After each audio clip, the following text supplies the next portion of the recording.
박근혜 전 대통령과 관련된 오늘 뉴스가 하나 실렸습니다. 어떤 얘기냐면 박근혜 전 대통령 변호를 맡았었던 유영하 변호사라고 시청자 여러분들 다들 아마 익숙하실 거예요. 그런데 유영하 변호사가 오늘 입을 열었다면서요? 네, 유영하 변호사 하면은 박근혜 전 대통령의 현 지금 외부의 통로라고 좀 볼 수 있는데 그만큼 막역하고 상당히 매일 가서 뭐 접견을 했던 사이이기 때문입니다. 예. 전에 박근혜 전 대통령에 대한 그런 속내 그리고 심경에 대해서 대리로 인터뷰를 한 셈인데 어허. 인터뷰가 한 3시간 30분 정도 이루어졌다고 하고요. 길게 했네요. 예, 근데 중요한 건 이제 박 전 대통령의 허락으로 좀 이루어졌다라는 게 좀 신기하더라고요. 예.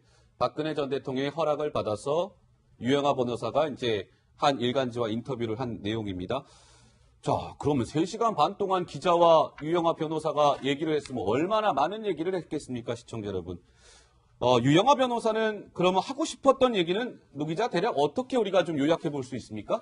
여러 가지 얘기를 했는데 지금 진행 중인 재판과 이제 받고 있는 검찰에서의 어떤 추가적인 의혹에 대해서도 얘기를 했지만요. 가장 좀 강조를 했던 것은 건강 문제입니다. 본인조차 놀랄 정도로 박근혜 전 대통령의 건강이 상당히 안 좋아졌다 이런 얘기인데요. 왼쪽 무릎에 일단 물이 차서 다리를 잘 못 구부린다. 그리고 자신이 이제 만났을 때도 박 전 대통령의 얼굴이 너무 부어서 깜짝 놀랐다. 그리고 잘 때 이제 허리가 계속 아파서 한두 시간마다 자면서 자주 깬다 이런 얘기도 했고요. 그래요? 그리고 이런 얘기도 했는데 구치소 음식이 너무 짜서 뭐 김치를 이제 물에 씻어 먹을 정도로 너무 짜서 이제 밥의 어떤 3분의 1 정도밖에 먹지 못한다 이런 얘기를 했는데 예. 특히 이제 침대 얘기를 꺼냈거든요. 허리가 너무 아파서 밤에 깨는데 침대를 넣어달라고 했더니 구치소 측에서 이제 특혜라서 안 된다 이런 얘기를 했다는 거예요. 네. 그런 식으로 구치소 생활이 좀 힘들고 몸이 안 좋아지고 있다는 얘기를 좀 강조하려는 거 아닌가 이런 관측들이 나옵니다. 그러니까 유독 유영하 변호사가 이제 인터뷰한 걸 보면 이도 의원이 박근혜 전 대통령 건강 상태에 대해서 유독 좀 많이 이렇게 강조하려는 듯한 좀 그런 모습이 좀 읽히지 않습니까? 뭐 어떻게 보셨어요? 예. 사실 이제 법률적으로 다투는 거는 또 법정에서 다투어야 될 부분이고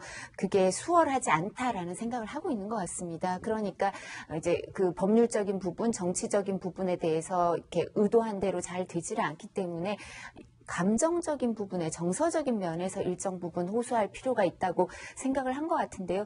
사실 제가 아까 뭐 연령대 얘기를 했지만 예. 여성이 조금 더 몸이 약한 게 저도 여성이니까 이런 말씀 드려도 되겠지만 좀 약한 게 사실이고요. 수감 생활을 저 정도 하면 저 연령대의 여성은 그게 힘든 건 사실이에요. 네. 힘든 건 사실인데 그 부분에 대해서도 이렇게 이런 구체적인 얘기를 했을 때 지지층들 뭐 기존의 콘크리트 지지층 일부 있으니까 박근혜 전 대통령께는 근데 그분들은 가슴 아파하고 또 여기에 호응을 할 수도 있겠지만 또 지금 젊은 세대들은 공정함 이런 부분에 대해서 강조를 하고 있기 때문에 네. 그 의도한 대로 일정 어느 정도 효과가 있을지는 잘 모르겠습니다. 그렇지만 또 그 정치권, 여권 그리고 청와대에는 또 약간의 부담은 될 수밖에 없겠죠. 예. 자, 일전에 기억을 좀 돌이켜보니까 박근혜 전 대통령 건강 관련해서요. 박근혜 전 대통령의 동생이죠. 박근영 전 이사장이 이런 얘기를 했었더라고요. 그 목소리 듣고 오시겠습니다. 지금 너무 건강이 안 좋아지셨다는 그런 소식 때문에 부신 기능 저하증 지병이 있으셔서 그런 거를 많이 밖에서 걱정들을 같이 했습니다. 그런 부분을 꼭 좀 도와주셨으면 좋겠습니다. 네, 박근영 전 이사장은 이렇게 얘기했는데 이런 상황에서 박근혜 전 대통령은 뭔가 이 장기 투옥을 결심한 듯한 발언도 있지 않았다고 하는데 뭐라고 얘기한 겁니까? 일단 이두하 변호사가 얘기하셨지만 여성이 좀 신체가 약하다 얘기하는 것에 대해서 저는 동의하지 못하고 오히려 이게 전략적으로 좀 한번 살펴볼 필요가 있다. 전략적으로? 네, 그런 흐름에 대해서 좀 얘기를 좀 드리면요. 일단은 유영하 변호사가 이제 박근혜 전 대통령과 좀 얘기를 좀 했던 것부터 공개를 해드리겠습니다. 회 잘 못 드시지 않냐 했는데 저도 싱싱한 거 잘 먹어요 얘기하면서 나오시면 펄떡펄떡 뛰는 표로 모시겠다 하니까 아유 그런 날이 오겠어요 하면서 약간 체념한다듯이 유영하 변호사가 인터뷰를 했잖아요. 예. 보통 이제 어떻게 보면 장기 투옥 그러니까 약간 정치적인 그런 재판을 거부하겠다라는 그런 이미지를 좀 강조하듯이 지금 언론에 인터뷰를 했다고도 좀 분석이 될 수도 있는 부분이고 예. 그렇기 때문에 이런 신체적인 문제 건강이 좋지 않다라고 좀 강조를 하는 것도 일단은 어떤 그런 전략적인 그런 하나의 방편으로서 이번에 인터뷰를 삼은 것이 아닌가라는 분석도 나올 수도 있습니다. 그러니까 박근혜 전 대통령은 탄핵이 됐기 때문에 임기를 다 마치지 못하고 대통령직에서 물러날 수밖에 없었는데 뭐 그런 것에 대한 또 뭐 심경도 밝혔다면서요? 네, 그러니까 임기를 못 마치고 나올 줄 알았으면 내가 이렇게 일을 했겠냐 이런 취지의 얘기였는데 내가 임기 못 마치고 나올 줄 알고 그렇게 휴일도 없이 일만 했나 하는 생각이 가끔 든다 이런 얘기를 했다고 해요. 그런데 사실 박 전 대통령은 그동안에도 뭐 탄핵 소추 상태에 놓였을 때도 여러 가지 이제 자기가 나라 걱정만 하면서 일만 하면서 살았다 이런 얘기를 한 적이 있었는데요. 이게 바로 이제 깜짝 기자간담회 때 얘기입니다. 그 목소리 함께 들어보시죠. 저녁 때 되면 오히려 더 피곤해져요. 왜냐하면 저는 이제 한번 몰두를 하면 시간 가는 줄 모르고 계속 챙기다 보면 어느새 뭐 몇 시간 지나고. 그러니까 저녁 때 돼가 되면 이제 더 허리도 아프고 막 어깨도 아프고 그럴 정도로 챙기고 또 토요일, 일요일도 어떤 때는 밀렸던 거를 하지 않으면 이제 이렇게 자꾸 밀리면은 뭐 한도 없기 때문에 되게 휴일도 그렇게 보내는 때가 많은데. 자, 박근혜 전 대통령이 또 유영하 변호사를 통해서요, 이렇게 얘기했다는 거예요. 이 국정농단에 얼마나 많은 국정농단이 있었습니까? 근데 그와 관련해서 나는 최순실이라는 이 여자한테 난 속았다. 나 이거 속은 것에 대해서 너무 후회가 된다. 그리고 내가 데리고 있었던 참모들, 국정원, 경찰, 민정수석, 이 사람들이 최순실에 대해서 보고해주지 않았다. 그러니까 나는 몰랐다. 최순실한테 속았다. 뭐 이 얘기를 여러 번 반복했다는데 이것도 좀 전략적인 발언이라고 봐야 될까요? 의원님 어떻습니까?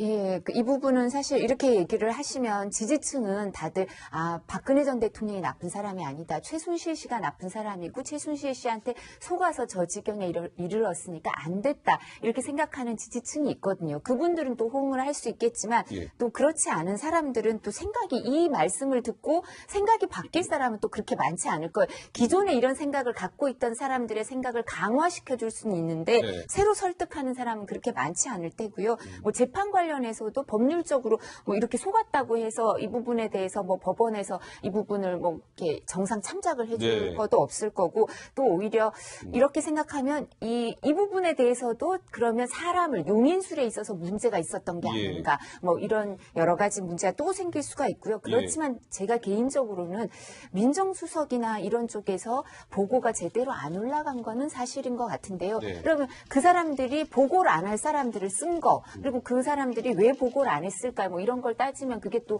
박근혜 전 대통령께 꼭 유리한 건 아닌 것 예. 같습니다. 그러니까요. 저도 그 부분을 좀 지적하고 싶은데 설사 국정원이나 경찰, 민정수석이 보고하지 않았다 치자고요. 설사. 그러면 그분들 임명을 누가 합니까? 대통령이 하는 거 아니겠습니까? 인사가 만사라고 하는데요. 자, 이런 상황에서 국정원 특수활동비 문제와 관련해서도 박근혜 전 대통령이 입장을 밝혔다는데 뭐라고 얘기를 한 겁니까? 노은지 기자? 네, 특수활동비와 관련해서 일단은 본인이 보고를 받았기로는 이제 전 정권에서도 다 이게 그런 돈을 받아서 써왔다. 법적인 문제가 되지 않는다라고 보고를 받아서 그럼 그렇게 하세요라고 했다는 겁니다. 사실은 이제 변호인단 같은 경우에도 그 일찌감치 파악을 해서 이게 검찰 수사로 이어지기 전에 다 파악이 됐던 내용이라고 하는데 어쨌든 이제 유영하 변호사를 통해서 또 한 번 강조를 한 것은 국정원 특활비인 줄 알고 썼던 것이 아니라 다 청와대 특수활동비 이런 것으로 알고 썼던 것이지 뭐 지금 나오는 얘기로는 의상비라든지 뭐 주사 맞는 시술 비용 같은 것들이 다 특활비, 국정원 돈이었다 이런 얘기가 나오지만 예. 전혀 그렇게 생각하지 않고 그냥 나는 이제 관행대로 했을 뿐이다 이런 점을 또 한 번 강조를 했습니다. 저는 그 얘기에 좀 주목하고 싶었어요. 이 특수활동비 관련해서 박근혜 전 대통령이 유영하 변호사 통해서 아니 그 특수활동비 말이죠. 이전 정부에서 또 국정원한테 다 돈 받아 썼다면서요. 나 왜 법적 문제 안 된다고 그래갖고 나도 그냥 받아 쓴 것 뿐입니다. 그러니까 여기에 방점은 나만 이런 게 아니고요. 역대 정부에서도 국정원 특활비를 다 받아 쓴 거예요. 이 얘기 하고 싶었던 거 아닙니까? 예, 그러니까 이렇게 관행이라고 생각되는 걸 난 이어받았을 뿐이지 내가 새로 시작한 건 아니니까 죄질이 나쁜 건 아니다. 이런 얘기를 그리고 우리가 관행적인 거에 대해서 조금 법원에서 약간 너그러울 때가 있거든요. 반드시 그런 건 아니지만 그러니까 그런 부분 얘기를 하신 것 같은데 이러니까 계속 수사가 확대가 되나 봐요. 수사의 단서를 제공해 주시는 것 같은데 그렇다 하더라도 사실 이 부분에 대해서 국정원 특활비를 대통령 특활비로 알고 쓰셨다 이렇게 말씀을 하시는데요. 이런 무지에 대해서 법률이 책임을 묻지 않거나 처벌을 하지 않는 건 아니거든요. 예. 근데 좀 흥미로운 부분이 또 박근혜 전 대통령이 이렇게 얘기를 했다고 그러는 거예요. 그러니까 최순실이라는 사람이 나한테 사적으로 부탁을 한 적이 딱 한 번 있었다. 딱 한 번이 있었다라고 얘기를 했는데 사적으로 부탁한 그 내용이 어떻게 알려졌습니까? 강병규 기자? 예. 자, 우선 일단 연설문 관련해서 좀 말씀을 좀 드릴게요. 일단 정우성 전 비서관이 최순실 씨에게 이제 연설문을 전달을 해서 이것 좀 약간 스크린 해달라, 한번 봐달라라고 좀 요청한 적이 있었잖아요. 예. 그런데 이제 이것에 대해서 왜 최순실에게 하필 이걸 맡겼냐라고 질문을 기자가 한 거죠. 일단 유영하 변호사가 이렇게 좀 이야기를 하더라고요. 최순실이 반짝반짝하는 게 있다. 그러니까 대선 때도 톡톡 튀는 말을 잘 찾아냈다라고 박근혜 전 대통령이 자기한테 얘기를 했다는 겁니다. 그러니까 어떤 낱말이라든지 어떤 슬로건을 만드는 데서 어떤 재능이 있다라고 박 전 대통령은 생각을 하고 있었다는 거죠. 네네. 그것 때문에 최순실 씨에게 이런 부탁을 좀 하게 됐다라고 좀 알려지고 있습니다. 예. 그럼 아까 그 얘기한 그 최순실이 박근혜 전 대통령한테 사적으로 부탁했다는 그 내용은 뭐예요? 이게 사실 보도가 조금 나왔던 내용이기는 한데요. 그 이제 최순실이 이런 사적인 부탁을 했다고 합니다. 정유라 씨, 딸 정유라 씨가 임신을 했을 때 이제 당시에 정유라 남편인 신모 씨를 군대에 보내달라는 부탁을 했다는 거예요. 이제 두 사람을 사이를 엄청나게 반대를 했었는데 임신을 해서 두 사람을 갈라놓기 위해서 그런 부탁을 했다는 건데 이 얘기를 들은 박근혜 전 대통령이 내가 그런 일을 어떻게 하냐라고 하면서 거절을 했다. 이런 일화도 전해졌습니다. 알겠습니다. 자, 유영하 변호사를 통해서 최근에 박근혜 전 대통령의 생각과 근황을 좀 저희가 간접적으로나마 좀 살펴볼 수 있었던 시간이었습니다.